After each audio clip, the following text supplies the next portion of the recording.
Want to unleash your presenting superpower? I know what you're thinking. I don't have a presenting superpower. Well, my guest this week knows that you do, and she's here to help you uncover it on the Stand Out Get Noticed podcast.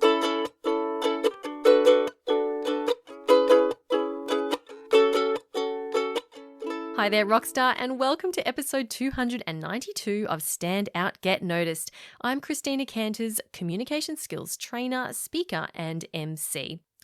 This week, I'm absolutely thrilled to welcome back to the podcast Yamini Naidu. Yamini is the world's only economist turned Bollywood dancing business storyteller. She's here to talk about X Factor. And no, it's not the TV show. You'll learn what it means for you to have X Factor as a presenter and how you can use your X Factor to stand out, supercharge your presenting abilities, and leave a lasting, memorable impression on your audience.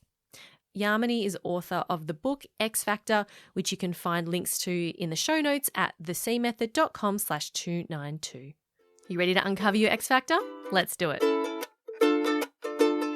Yamini, I know that you've written a book titled X Factor, and in the book you do mention that if you do want to stand out and make an impact with your speaking, you need to create an audience experience. So Yamini, can you kick us off by sharing what is the difference between just giving a presentation and creating an audience experience? Sure. I want to just present the viewers with a bit of a model. So some of you might know Vin Gian, Giang, and later in the show notes, I'll put a link to his website. So a few years ago at our professional speaking conference, Vin presented a model, and he said any presentation should be made up of 30% content. And we all have this. We're content experts. 30% delivery. So delivery is what you can have world-class content but poorly delivered. So delivery is what creates the audience experience. And 30% inspiration. So inspiration is storytelling and humor. So 30% content, 30% delivery, 30% inspiration. And he asked a room, what do you think that remaining 10% is? And in a room full of speakers, we guessed different things. We said emotion, energy, audience bribes. And that remaining 10% is X Factor. So those three things, when you have X Factor, when you have inspiration, when you use storytelling and humor, and you're really focused on the craft of delivery, you're able to create the audience experience. You're able to make the audience connected to you, to your content, to that moment in time. So the audience feels they were meant to be there. They were meant to have this experience with you. So it's very immersive. At a meta level, Christina, the old-fashioned view of, sage on the stage, here's my content. The new view is we co-create it. So I, of course, as an expert, you come in, you have some expertise and people are eager to hear it. But that whole experience we co-create together. So it's highly engaging, it's interactive, it's, it's vulnerable, it's funny, you use whatever is in the room in the moment. So you're really present with people. So it's less about you seeing yourself as this isolated speaker there to just deliver content to an audience. Correct. I love this idea of co-creating. Can you go a little deeper into what is the audience doing? If we're co-creating with our audience, what is our audience actually doing in response or with us? You're drawing on the audience's experiences, on examples, on wisdom in the room, because there is so much of that. It's also you're sort of leveling the field. So I really, the old view of speaking is like, the expert, the giant ego up on stage. I don't think that's not how maybe audiences want us anymore. So now it's very much about, say if I share a bit of theory or I give an example or I tell a story, I would give my audience something to do to engage with it. I'd go, what has your experience be? Can you chat at your table? Can I have a few responses back? So that's what I mean, co-creating. And people love hearing from each other. And they love sharing because they've also had something similar or they, are still trying to connect the dots. So then the pointy end of teaching is not just resting on me. So I don't become like a single point for the teaching because sometimes someone on your table might say just that right example that really clicks for you. Especially say if you're delivering to an intact leadership team. I'll ask them, I say, what does this mean for your customer or your context? And give them an opportunity to actually bring that into the room. And that can just take whatever you're doing, really, we're customizing it on the spot as we go, curating it to their experience in the room. But it's also, I find it's a very respectful way of presenting, Christina, because it's honoring that we're all adults, we're all professionals, we've got this rich lived life. I'm keen to hear, what people have to say and what they want to bring to the table as well. Yeah, it's a beautiful approach and alleviates a lot of stress from you as well, because you know that you can rely on your audience to provide part of the experience. It doesn't have to all come from you. So Yamini, tell me about X Factor. How do you define it? Because I know it's different to what we might think of because when I first saw X Factor, I was like, oh, the TV show. Or I thought, oh, Bruno Mars. Because every time I see him, I'm like, he is amazing and deserves all his fame and fortune because he is just incredible. Yeah. I was going to post something on Instagram where I jumped in my car and a Bruno Mars song came on and I'm just like, I'm going to post a photo just for you. I'll tag you, Christina. Okay. I didn't start my car. I was listening just to the radio. And I was just going, that's made my day. Christina, we always have, what limits us as professionals is we've had a very myopic, narrow view of X Factor. We think, you're born with it. It's reality TV stars. It's shiny teeth. It's presence. It's charisma. It's none of those things. X Factor lives at the intersection. So if you literally cross your hands, I'm doing this for our video audience, yay! It lives at the intersection of purpose. So for me, I want my audience to remember my message. So that's my purpose, that it resonates with them and they remember it. Yeah. So it lives at the intersection of purpose, of value. This should be of value to your audience. Like it shouldn't be just something I do because I love it or I'm being self-indulgent. The other two parts of the X are service. Is it in service of your message, of your audience, of your organization? And then the last thing is it has to be something unique to you. The sort of modern X Factor can be really small and intimate. So I think of X Factor living, it's like, in geometry, a line extends in infinite directions. And I think that is X Factor. So anybody can find their place along this continuum. So when you think of, someone like Ricky Gervais or Hannah Gadsby, they're like at the performance end of X Factor, but we don't have to be. We can be at the presenting part of X Factor, where we use something unique about us that makes our communication come alive. So in my book, there are so many ways of defining X Factor. It can be a statement, several statements, special sauce, secret sauce, shiny teeth, sequence, supercalifragilisticexpialidocious. So in my book, what I do is I take people through a process. So they end up with an X Factor statement that combines three elements that represents them. So I'll give you a couple of examples. So my X Factor statement is the world's only economist, element 1, turned Bollywood dancing, element 2, business storyteller, element 3. So, and I've done this with all my clients. So this is how people find three elements that paints a portrait of them that's very distinctive and desirable. Think of it, the easiest way to wrap your head around it is to think of it as your personal tagline. It's not brand. So X Factor starts where brand stops. Everyone has brand, hopefully, but not everyone's discovered, let alone articulated their X Factor. So Yamini, can I ask, with your X Factor statement, so you've got the world's only economist turned Bollywood dancing storyteller. Business storyteller, correct. Sorry, business storyteller. So that's your tagline that you put out there in written form. When you're on stage, how does that X Factor then manifest? Beautiful. So I'll often use a joke about economists, and then the audience that way knows I'm an economist. Because I'm an economist, I can mock other economists. Or I'd use a theory, from economics, and I'd weave that in. I actually teach some of my content through Bollywood dancing.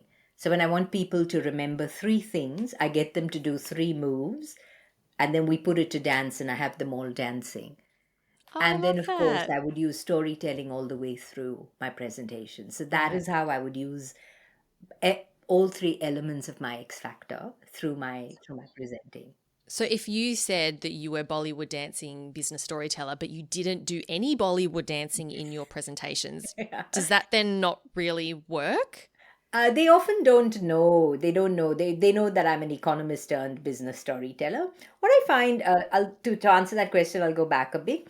X Factor, everything about X Factor is counterintuitive. So when in the book I give you a process, explore your history, your hobbies, your interesting things, you go through a funnel to discover what are these three intersecting things about you that can create a potential X Factor statement. We do all of this, like three-fourths of my book, Christina, I don't mention audience. Because I found normally in business, 99% of the time, before we put pen to paper, we always consider our audience. Like I said, everything about X Factor is counterintuitive.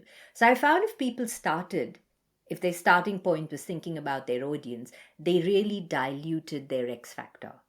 They started to water it down because there's an inherent part of us that thinks, oh, but people may not respond to this. So what about that audience group? They won't like it. So I find what works is you find your X Factor in its purest form. So what I've presented to you is my purest form X Factor.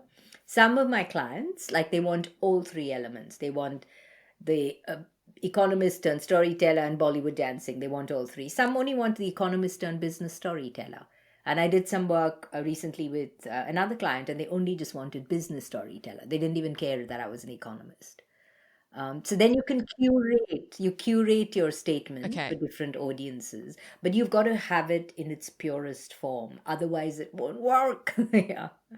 So you don't necessarily do the Bollywood dancing in Every all time. your I always presentations? check. Okay. So one of my pieces of advice in the book. So in my X Factor statement, there's a performative element, which is Bollywood dancing. Your every X Factor statement doesn't have to be. I'll give you a couple more examples. So I always check with the organizers. I Right. always go, is this appropriate for you? Is it right for that content? So you don't always have to do it. So that's the other thing. It shouldn't become your standard shtick. Oh, here's Yamini and her Bollywood dancing. So if it's appropriate for the context, for the audience, if I think it'll really help anchor people in something kinesthetic. So all of this is based on learning theory, as when people dance and you anchor the words in movement, they're going to remember it. So it's based on the principles of adult learning. Also, like say, the timing of when I'm doing my piece in a conference, if that's the time when you really want to energize a room, I would absolutely use it. Yeah. So now that you've talked about that, I used to bring my ukulele to presentations, and I would sometimes play just a little bit as part of a story around how I went busking and how I got out of my comfort zone, and it was terrifying. And and I just brought that ukulele just for a couple of minutes, and Yeah. would you say that that could be part of an It X could be. factor? You have to go through the whole process to see what you ended up. But what you have put your finger on is how then you use it. And Mm. you've used it absolutely appropriately. I always say in the book, anything with X Factor, stop before your audience, leave your audience hungry. So less is more. My whole Bollywood dancing takes up to only about 2 minutes. Yeah. So I teach three moves, we practice it, we put it to music, we're done and dusted. So similarly, I love the way you say you just play just a little bar of your ukulele is enough. I'll give you some other statements that maybe don't have a performative element. So Sure. it can help some of our audience members who are thinking, I've got no talent or skill. To Carolyn Tate. So Carolyn Tate is a teacher, a purpose pioneer, and a writer. That's how professionally she would describe herself. But her X Factor statement is ex banker turned river swimming eco activist. She's just changed Ooh. the last, yeah, eco activist. So ex banker is a wonderful start for her X Factor statement because it gives people, uh, it tells people, her journey. River swimming immediately sparks curiosity and connection. People want to know, where does she swim? The Yarra River. She swims every day. Always three questions. Is it safe? Is it clean? Is it cold? Yes, yes, yes. This is Melbourne. The river's always cold. And activist is such a strong word to finish your X Factor statement on. And she finds she often, when she introduces herself using her X Factor, it just, it just takes that conversation to a different level. You're not having the same boring, elevator pitch conversation or your brand being pushed Mm. onto people because people are curious. And often she finds she's uh, got a new member to her, she's added a new member to her river swimming community. So that's an example. When you talked about ukulele, I'm reminded of Tracy Essard, who is also a keynote speaker, a thought leader.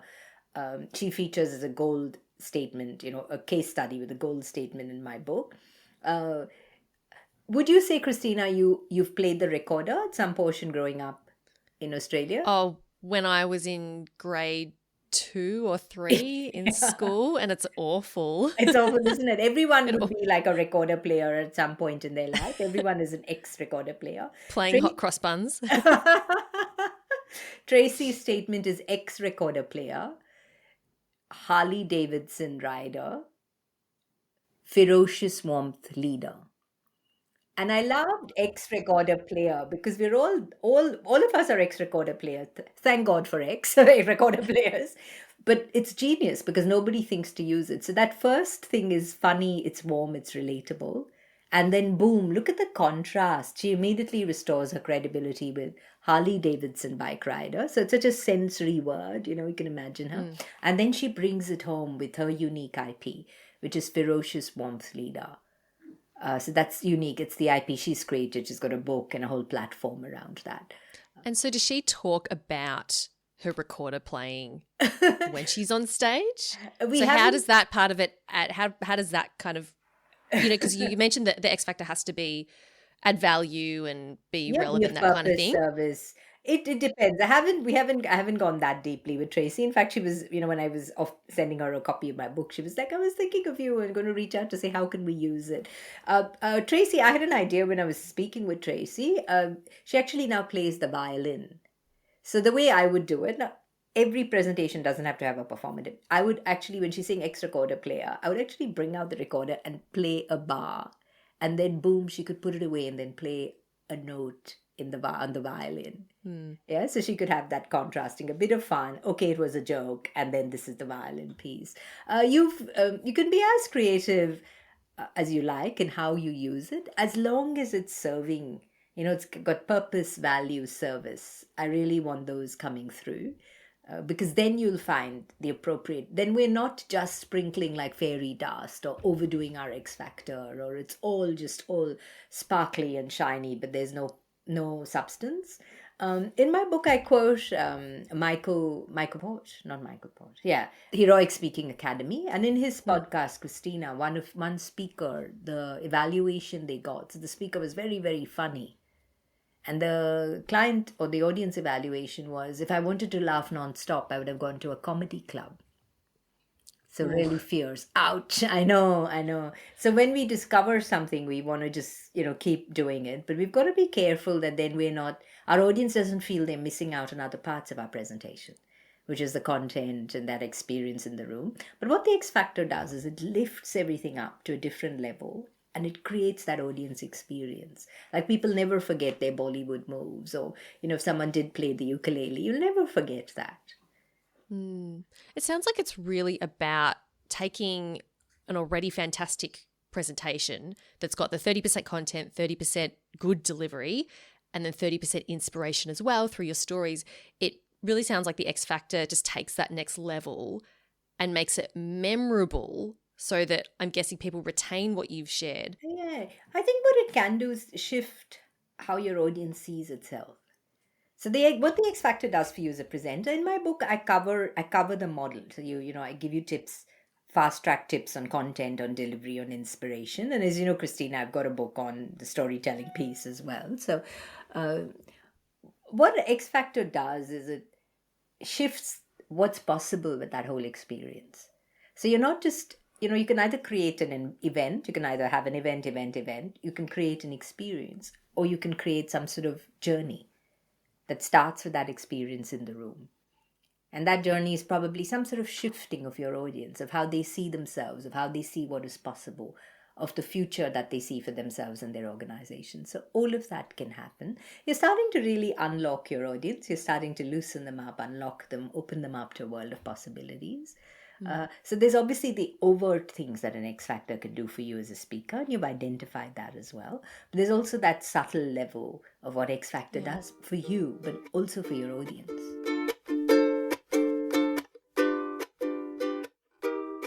Yamini, what would you say holds people back from really leaning into their X factor? A couple of things. The first is fear. We're afraid. So the minute you hear the words X Factor, you think, oh my God, what is my X Factor? Do I even have one? What if I don't have one? So first of all, I want to assure you my research is compelling and it's assuring everyone has X Factor potential. Your X Factor doesn't have to be big unless you're a Cirque du Soleil performer.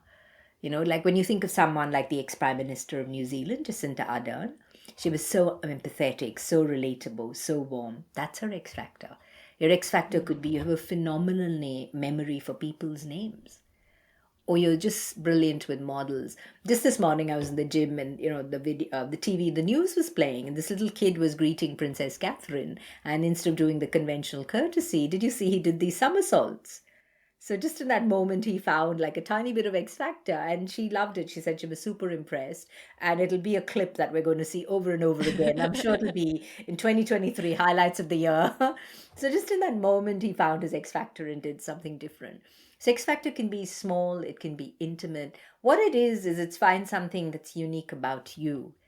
That you have fun with, that you can be authentic with, you can have a bit of swagger with, and you're happy to share with your audience. So it's going quite deep into your identity. Also, Christina, the thing that holds people back is fear.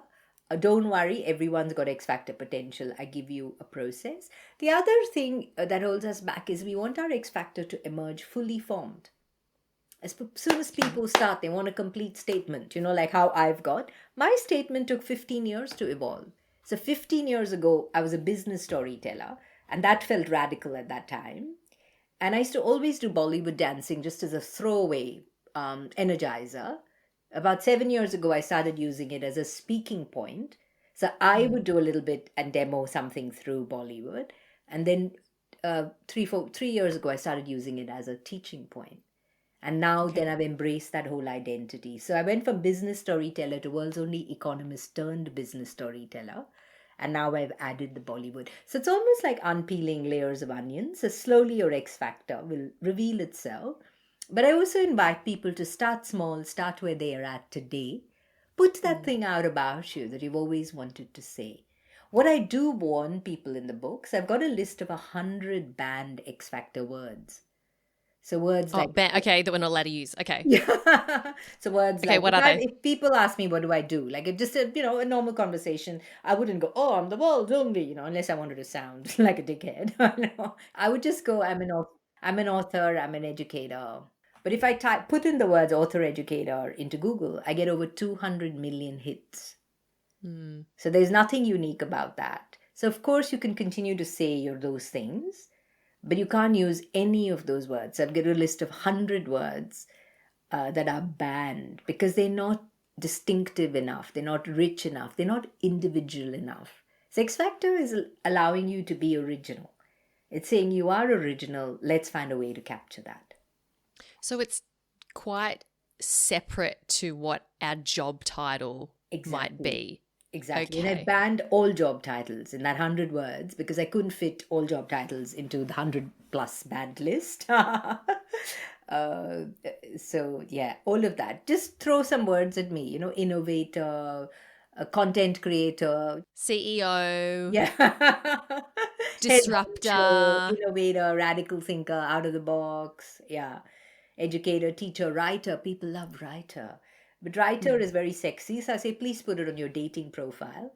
But entrepreneur, people put entrepreneur. No, absolutely not. Entrepreneur, or coach, founder, coach, absolutely not. Absolutely not. Thought leader, coach, innovator, inventor, none of those. They're all too cliched. Okay. You're not going to get that distinctive part of your original identity through using that. Because unless you're able to give it some nuance, which very few people can. So, yeah. So with this tagline, or even if we come up with a little bit of a tagline, where would we put that out into the world? Put it up like in a written form. Yeah, in a written form. Put it out in on Instagram. Try and see if it works on LinkedIn. Introduce yourself. Say I'm a river swimmer or whatever it is. Just start small. Start where you're at today. See how you go. See the response you get. Oh, also what happens is then we start owning that. We start owning that part of our identity, which perhaps we've kept out of our professional life. We start owning it. We become who we say we are. That process starts to shift. And then maybe you think this is working. People love it. And then you can add other parts. And you'll find your elements, your X factor statement evolves over time. It goes deeper, it gets richer because you grow more confident. Yeah. I mean, I remember when I first left my architecture career, I thought that the architecture career was not relevant anymore because it's like, well, that's something I used to do. It doesn't have relevance to what I'm doing right now.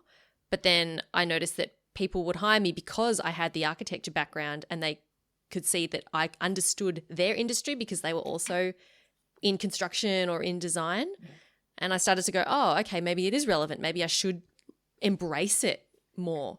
Correct. So you're going to, when you work through the process, you create what I call you time travel into your past, into your future. You find all these elements and then you play with them to see what would work as a statement. Now, the X Factor statement is one way. It's not the only way of finding your X Factor, but my clients tell me that it's simple, it's effective, and it always works. So that's why I'm really proud of it, that I've given people a way of finding their X Factor, speaking their truth, and being original and distinctive in a world that always wants more from us. Yeah. Can you give us an overview of that process, Yamini? I know that it's in detail in your book. Sure. But if you give us like the high level and then people can read the book. Yeah, there are three simple steps. My first step is called gather, where I get you to gather data around your history, your hobbies, and your interesting, I put a little H in the book, interesting facts. Interesting. So, okay. All the three H's, the palette lines up. History, so for example, like I'm Indian, obviously. But I'm also Australian Indian. So history, heritage doesn't have to be exotic. Maybe your family went to the beach every Sunday, or you come from a third generation die-hard Essendon supporter, go Essendon. Hobbies, I find hobbies are really important. So what lights you up? Like, what do you do in your spare time? Is it true crime podcasts? Is it knitting? Is it rock climbing? And then the third thing is interesting facts. So this is the nerdy bits about us, our quirks. Christina, do you watch a program on ABC called Hard Quiz? Yes, I do enjoy Hard Quiz. Isn't it and those people are obsessed with one topic. Yeah, like they niche out on this nerd topic that you probably sometimes never even heard of, like vintage washing machines or Street Bacon or the Toy Story films. So this is interesting facts, your nerdy bits are where most of my clients hit gold. So I take you through an exercise. So this is all the gather stage. So we're gathering data from your personal life. We then spend some time playing with the data where we intersect. We write up the data in these little intersecting circles and we try and intersect them to find where do the intersections lie. And then we play with your word palette. So how can we make some of these words a bit sensory? So, when you think of Harley Davidson bike rider, or you think of river swimmer, or you think of Bollywood dancing, you want some of those words to be sensory. So there's a gathering stage, there's a, playing stage, and then there's a crafting stage where you actually say, you start to craft your statement. And all of this is very, I call it lab view. So it's all about experimenting. It's about exploring. It's being open to what comes up for you. Yep. Okay. So you mentioned that with the modern X Factor that you talk about, it must serve your audience and it must add value to your presentation. And of course, be something you love, which we've spoken about. Let's say we find one piece that could be part of our X Factor, something that we think, like river swimmer, for example. Yeah. We go, okay, that's unique about me. But then how do you translate that into something that's relevant and of service to the audience? In Carolyn's example, she could find a story about her river swimming, and she's got many of these. That would work for this particular audience and that would serve them. So it would help them understand her message more. So it's about turning it, so we can incorporate it into a story. The experience that we have with that thing, that hobby or that interest, we can use it as a metaphor or use it as a story or like you with your Bollywood dancing, actually do that thing. Correct. To demonstrate. Okay. Correct. Love it. In the book, I talk about making a point, nailing a point with your X Factor. Okay, so that you could use a story or tell a joke or whatever. I talk about participatory X Factor. So this is when I invite my audience into my, whatever that X Factor piece is. or performative X factor, which is what we've been talking about, which is the Okay. ukulele or the Bollywood dancing. And you actually step your way through that hierarchy. So if I'm quite new at this, I try to nail a point with my X factor. So if my X factor, for example, is, I'm trying to think, what was Kat's X factor? So take even the river swimming, I'd nail a point by making an example. And then can you see how unique her presentation will become if she does do stories about river swimming? Because there would be no speaker before, after who's done that. People haven't heard it. There's such a fresh, original take. And the whole idea of river swimming can become a metaphor. And then the next level up would be participatory X factor, where you invite your audience to do something. And performative X factor is where you could do spoken word poetry or a little bit of performance theater, whatever. But they're not levels, they're just different ways of doing your X factor. Nothing is, better than the other, but it's just some ways of considering how you could bring your X factor into your presenting. But you can also then take it much outside your presenting. I found latching X factor onto presenting gave us some way of anchoring it. You know how you'd always anchor your theory in something, but you can then take it much larger than just presenting, because then it becomes your professional identity, your personal identity. It becomes who you are as a person, how you show up in the world. So it can become quite transformative. So I find when you find that right statement, it's a real powerhouse. It transforms what's possible for you. That's beautiful. Oh, Yamini, I'm so excited I'm so to finish the book. I'm really excited. I'm conscious of time, Yamini. Is there anything that I haven't asked that you would love to address before we wrap? The only thing I'd say, just have the courage, trust yourself. I feel for most people, because I've done this work for over 3, with my clients, your X factor is already there. So for the first time, I'm saying, instead of always looking outside ourselves, we actually look inside ourselves for answers. So your X factor usually emerges from your gut. It emerges from instinct, from insight, from intuition. So for most people, it's already in your gut, in your being. And all the book does is it hastens that process so you can articulate it and bring it to your prefrontal cortex and put it into a statement the way I show you. So good luck. Everyone has X factor potential, and all the very best in discovering yours. A huge thanks to Yamini Naidu for sharing her unique insights on how we can find our own powerful X factor. Since the recording of this conversation, I finished the X Factor book, and I had a lot of fun actually working through what my statements could be. So I'm going to share a couple with you here now. So one of them is, from architect to part-time amateur DJ and full-time courage cultivator. And of course, I've got different versions of it, which is what Yamini explains to do in the book. Architect turned amateur DJ and unshakable courage cultivator. And the third one is architect turned burpee devotee and ukulele playing courage cultivator. So I'm still testing them out. As you can see, they go through different iterations, and I'm still working out what's going to be the best one and if it needs to change at all.